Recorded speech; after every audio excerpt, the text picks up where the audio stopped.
In this lecture, let us understand how to use fetch API function in more detailed way. So in our last lecture, we have already understood fetch function will be returning promise. So here, let me just write fetch, and inside this, I will be passing the URL. So in my browser, I will come here. I will just type random codes API. Click on this first link, scroll down, and here inside this API reference, click on this get random code. Just scroll down, and inside this we are having example section. Just click on this try in browser. Now copy this link, and inside this I'm just going to paste. Okay, simple. Now what this fetch function will be doing, it is going to return promise. So that return value we have to store somewhere. So here I will write const. Simply I will be giving API fetch is equal to this entire value, and simply if I log this API fetch, I will come here. Now as soon as I save, you can see I got the result as promise, and my promise is pending. So what this fetch function will be doing? Fetch function will immediately return promise which is in pending state. And why it is pending? Because asynchronous task is running in the background and the data is getting fetched. So data is not yet arrived. So that is the reason it has returned me promise with pending state. But after some time, this promise will be fulfilled and I will be having two states, either rejected state or success state. But in this lecture, let us assume our promise is fulfilled and successfully we are able to get the data. And now we will be having two states in promise. We will be having success or we will be having rejected. But in this, we will assume as success. Now, once we are having promise, second step, we should consume this promise. And as we are assuming success promise, then to handle success, we are having then method. I will just copy, and this entire thing I will comment. Below this, I will be pasting. Now, inside this entire promise, I will remove this semicolon. We should write dot. I will be passing then. And why we are using this then method? Because this is going to handle the fulfilled state of the promise. And this then method is available on all the promises. Now inside this then method, we should be passing callback function. So here I will be writing function.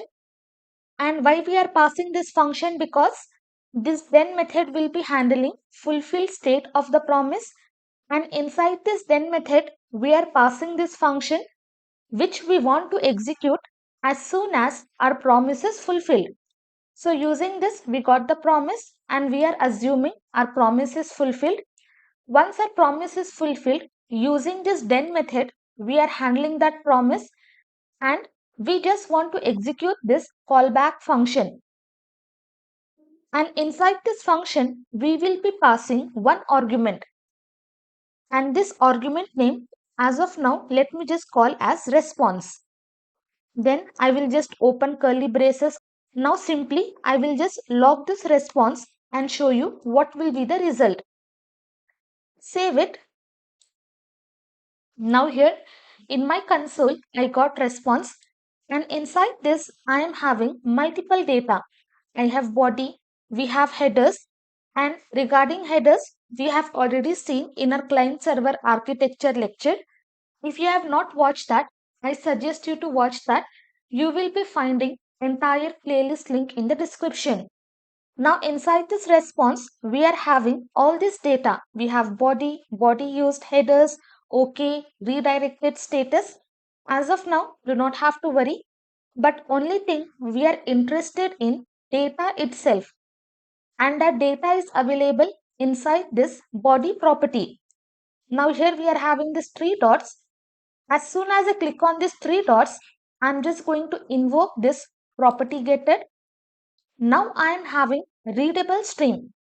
Okay, readable stream we cannot access and we cannot directly display on our browser. Okay, as of now, we are not able to see the data. So to see this data, we are going to use JSON method on this response object. And if you see here, the result itself, this object is also called as response.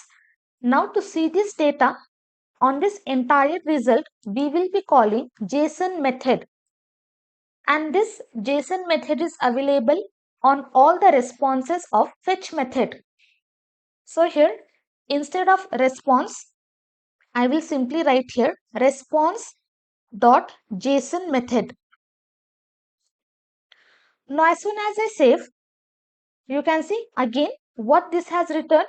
It has returned me the promise and it is in pending state. Okay, now we are having two promises inside this. Using fetch function, we got the promise which was in pending state and we assumed success. So we use then method to handle that fulfilled state of promise. And inside then method, we should be passing callback function which we want to execute once our promise is fulfilled. And to see that response, we will be calling JSON method on that response. But here, JSON is also asynchronous function and it will be returning promise to us. Okay, this is very confusing. Now what this JSON method will be doing, it is going to parse the body text as JSON. But now you will think this is JSON, so entire data will be in the form of JSON or object. So this name is called as JSON, but still instead of giving the result in JSON, it will be parsing the data and it will be producing JavaScript object. Here we have used fetch function to handle fulfilled promise. We have used then method. Now to parse that data which was available inside the body, that is readable stream, we have used JSON method and this JSON method also returned promise. So now what I have to do? Again, promise will either be fulfilled or rejected. So here also let us assume it will be fulfilled and fulfilled promise will be handled by then method. So again here I will be using then method. And this then method, what we have to do? We have to pass callback function and inside this we should be passing one argument. After this JSON method, entire thing will be passed and finally we will be having our data with us. So I will give the argument name as data and simply I am just going to log this data. But here, as soon as I save this, you can see I am having promise pending and here I am having undefined. Why? Because using this then method, I have not returned anything. Let me just comment. Below this, I will be writing return and inside this entire value I am just going to return. And this will be the resolved value of this then method. And this resolved value what we got promise. And to handle that success promise, again we are using then method and finally we are passing our data argument itself. Now as soon as I save, you can see I got this array of object. Inside that I am having this random code. Okay, not only this one, let me comment below this. If I write here, if I just write something, okay, resolved value is Khanam. Now, whatever data is returned from this then method that we are accessing and we are just displaying that data in console. Now you can see resolved value is Khanam. But instead of displaying this, what we are doing? We are just passing the data and we are just displaying our final result. Again, I will come here, come back. Now, if I want to see multiple codes, I will just, you can see, we just have to write question mark limit. I will just copy and inside this I will be pasting, save it, come here. Now I am able to get 3 random codes. If I write here 10, I am able to get 10 random codes. So finally we got our data here, but in this entire process, in total, we are having 2 promises. First is returned by this fetch function, and that we handled using this then method. And second is we got using this JSON method, and again that we handled using this then method. Now I do not have to use this because directly we are logging this data in our console. If I save, again I will be having the same result. Now what I want, instead of using this regular function, I just want to convert this entire function into arrow function. So here I will be writing one comment, arrow function. First we are having this fetch, I will be writing, and from here I'm just going to copy this entire thing. Then I will be using then method, and inside this function I will be passing response as my parameter, and I am returning only one line of code. So directly I can write here response.json. Okay, simple. Then again on this then method, I have to handle another then method because this JSON is also returning promise. Then and finally I will be passing the data, and I just want to display this data here. Now save it. I will remove this one, and here I am just going to close.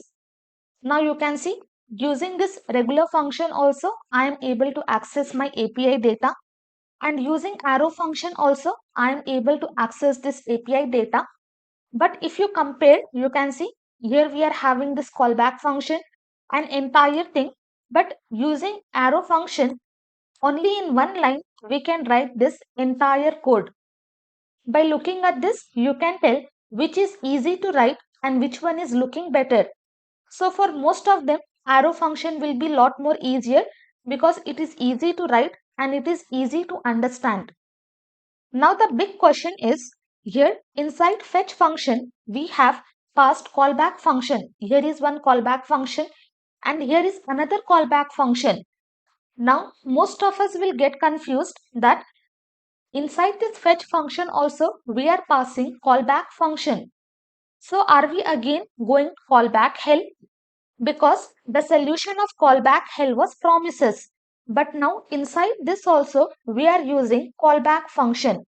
So the answer is we will not get rid of callback function. Instead, we will get rid of callback hell. So we will not be passing nested callback function like how we passed in callback hell section.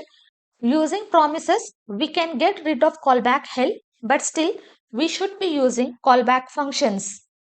So in small example, you will not understand this, but later when we do our project, then you will understand how this promises has evolved and how it has changed JavaScript.